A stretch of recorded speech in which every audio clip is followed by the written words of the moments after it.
নাহিদ ও doctor ইউনূসের মত বিরোধী সৃষ্টি হয়েছে।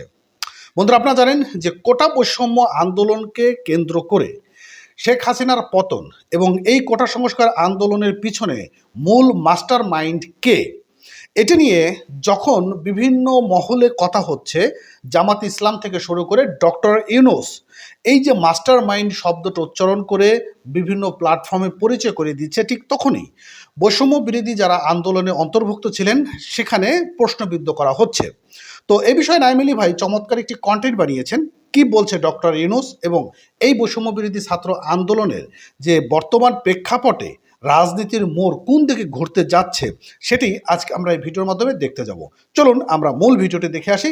নতুন হলে চ্যানেলটি সাবস্ক্রাইব করবেন, আর লিঙ্ক আমার ডিসক্রিপশন বক্সে দেওয়া থাকবে। হঠাৎ করে অন্তর্বর্তী সরকারের প্রধান উপদেষ্টা ডক্টর মোহাম্মদ ইউনূসের একটা বক্তব্যকে কেন্দ্র করে জাতিসংঘে নানান তোলপাড় শুরু হয়েছে। ব্যাপক তোলপাড় শুরু হয়েছে। ইভেন এই প্রথমবারের মতন আমাদের যে বৈষম্য বিরোধী ছাত্র আন্দোলনের প্রধান দুজন নেতা যারা সরকারের উপদেষ্টা পদে দায়িত্বশীল আছেন, তাদের মধ্যে অন্যতম সমন্বয়ক নাহিদ, তিনি আবার বিশ্বমঞ্চে ডক্টর মোহাম্মদ ইউনূসের দেওয়া একটা বক্তব্যের সাথে দ্বিমত পোষণ করেছেন। তিনি একমত পোষণ করেননি। ডক্টর ইউনূসের একটা বক্তব্যকে ঘিরে সারা পৃথিবী না, বাংলাদেশের বিভিন্ন জায়গা থেকে বাংলা ভাষাভাষী মানুষ যারা আছে, এটা নিয়ে একটু তোলপাড় যে এই আন্দোলনটা মাস্টার মাইন্ড কে। দর্শক, অন্তর্বর্তী সরকারের প্রধান উপদেষ্টা ডক্টর মোহাম্মদ ইউনূস তার বিশেষ সহকারী হিসেবে দায়িত্বপ্রাপ্ত মাহফুজ আলমকে জুলাই বিপ্লবের মাস্টার মাইন্ড হিসেবে বিশ্বমঞ্চে পরিচয় করিয়ে দেওয়ার পর থেকেই বিষয়টি নিয়ে শুরু হয়েছে আলোচনা এবং সমালোচনা। আর এ নিয়ে দিন শেষে আন্দোলনের মাস্টার মাইন্ড শব্দটি যেটা ব্যবহার করেছেন ডক্টর ইউনূস, তার সাথে একমত নন তথ্য উপদেষ্টা মোহাম্মদ নাহিদ ইসলাম।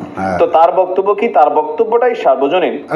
তবে পেছনে একজন মানুষ থাকে, থাকবেই। তবে নাহিদ কি বলতে চাচ্ছে যে উইথ ডিউ রেসপেক্ট, তিনি যেটা বলছেন যে এই আন্দোলনে একক কোনো নেতৃত্ব ছিল না, এটা সাধারণ মানুষ এটাকে এগিয়ে নিয়ে গেছে।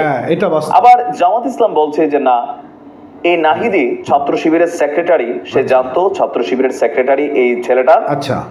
যখন বাকের পরিচয় করে দিয়ে গেছে, তারা সেইখান থেকে শিবির যায় নাই, তাদের সাথে 9 দফা 1 দফা আন্দোলনের অনেক কিছু পেছন থেকে ঘটছে, জামাতের নেতারা এমন বক্তব্য দিচ্ছেন। তবে নাহিদ আবার আজকে আর একটু বিষয়টাকে পরিশীলিত করে তিনি সামনে নিয়ে আসছেন। আপনার ঠিকানা টিভির প্রধান সম্পাদক খালেদ মহিউদ্দিনের সাথে মুখোমুখি হয়েছিল নাহিদ ইসলাম। এই সময় তিনি বলছেন যে আন্দোলনের মাস্টার মাইন্ড আসলে কে।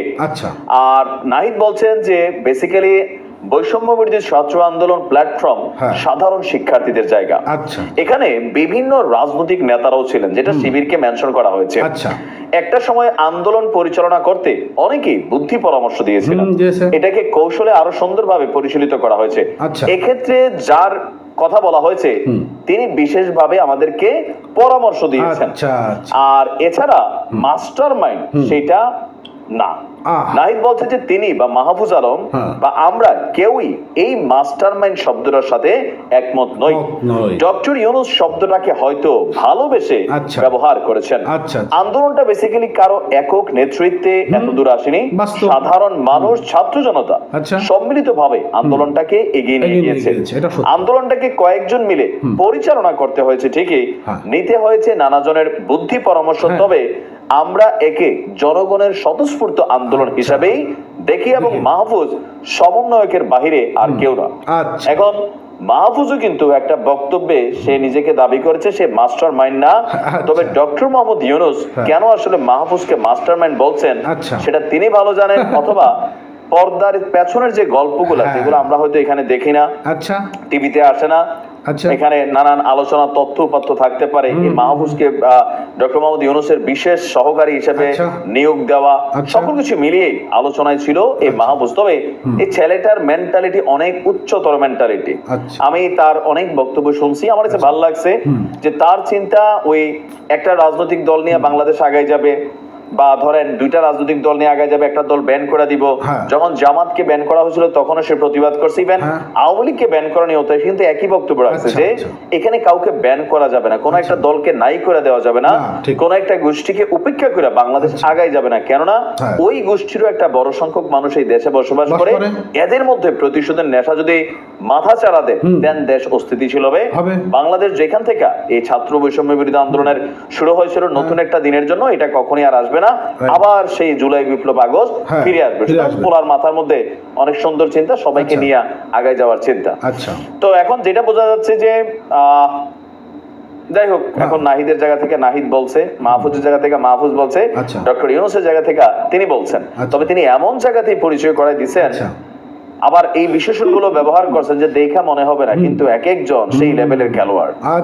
এটাতে কিন্তু ফোকাসড হয়েছে, এটা নিয়ে সবাই সমালোচনা করছে, দলীয় ভাবেও বা যারা সোশ্যাল মিডিয়া ইনফ্লুয়েন্সার আছেন তারাও কথা বলেছেন। হয়তো ডক্টর ইউনূসের এই কথাটা বলাটা ঠিক হয়নি, যেহেতু এর আগেও এই বিষয়টা নিয়ে একবার কথা হচ্ছিল, মাহফুজ নিজেও একটা বক্তব্য দিয়েছিল, আবারও একই বক্তব্য। তো দেখা যাক, ভালো থাকবেন। আসসালামু আলাইকুম। তো বন্ধুরা, আজকের নিউজ থেকে আপনারা যে বিষয়টা বুঝতে পারলেন যে কয়েকদিন ধরে ক্ষমতায় আসলো, ঠিক এই মুহূর্তে এখন নানান জায়গায় প্রশ্নবিদ্ধ হচ্ছে। ডক্টর পিনাকি কুমার ভট্টাচার্য, বিভিন্ন সোশ্যাল মিডিয়াতে যারা কাজ করে থাকেন তারা এই বিষয়টা নিয়ে নানান বক্তব্য দিচ্ছেন। এখন ডক্টর ইউনূস হঠাৎ করে কেন এই কথাটা বললো বা এর পিছনে কী কারণ রয়েছে, উনিই তো বিষয়টা আসলে পরিষ্কার করবেন। তো যাই হোক, ভালো থাকবেন, সুস্থ থাকবেন, চ্যানেলটা সাবস্ক্রাইব করে সঙ্গে থাকবেন, সঙ্গে রাখবেন। এতক্ষণ সঙ্গে থাকার জন্য ধন্যবাদ।